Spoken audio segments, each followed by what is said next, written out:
বসিরহাট কিংসুকের 4 দিনব্যাপী নাট্যমেলায় 14তম বর্ষ চলছে এটা।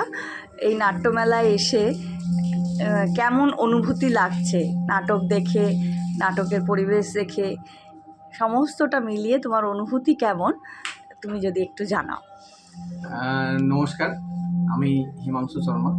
আমার বাড়ি হচ্ছে গুয়াহাটি, আসামে। তো আমি নিজে নাট্যকর্মী।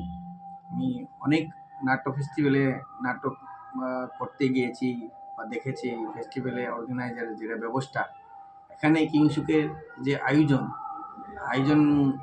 একদম একদমই সুন্দর, মানে কি বলবো, দারুণ। মানে ব্যবস্থা এরকম লাগছে যে হোমলি ফিল একটা হয়েছে। আমি কালকে থেকে এই 2 দিন এখানে আছে, তো এই দেখেছি মানে সব কিছু ব্যবস্থা, খাওয়া দাওয়া থেকে নিয়ে মানুষকে যারা দর্শক আসছে সবাইকে যারা আপ্যায়ন করেছে, বা ওনারকে যারা একটু ইয়ে মানে মানে খুব মানে কি বলবো, মানে খুব ভালো ব্যবস্থা। আর ভাষা নেই। আর নাটকগুলো খুব সুন্দর সুন্দর নাটক আসছে।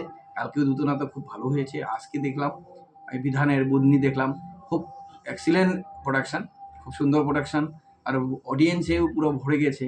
আর এরা আশেপাশে যে বসিরহাটের যারা মানুষ, মানে পাবলিক আছে, ওরাও সত্যি খুব নাটকে এত ভালোবাসা, খুবই ভালো দর্শক, ভালো মানে যে সাংস্কৃতিক প্রিয় মানুষ বলতে পারি বসিরহাটে। আর এই সাংস্কৃতিক গোষ্ঠীকে কিংসুক নাট্যগোষ্ঠী বা নাট্যমেলাতে যে এনভায়রনমেন্ট ক্রিয়েট করেছে কিংসুক নাট্যগোষ্ঠী, মানে মানে খুব সুন্দর।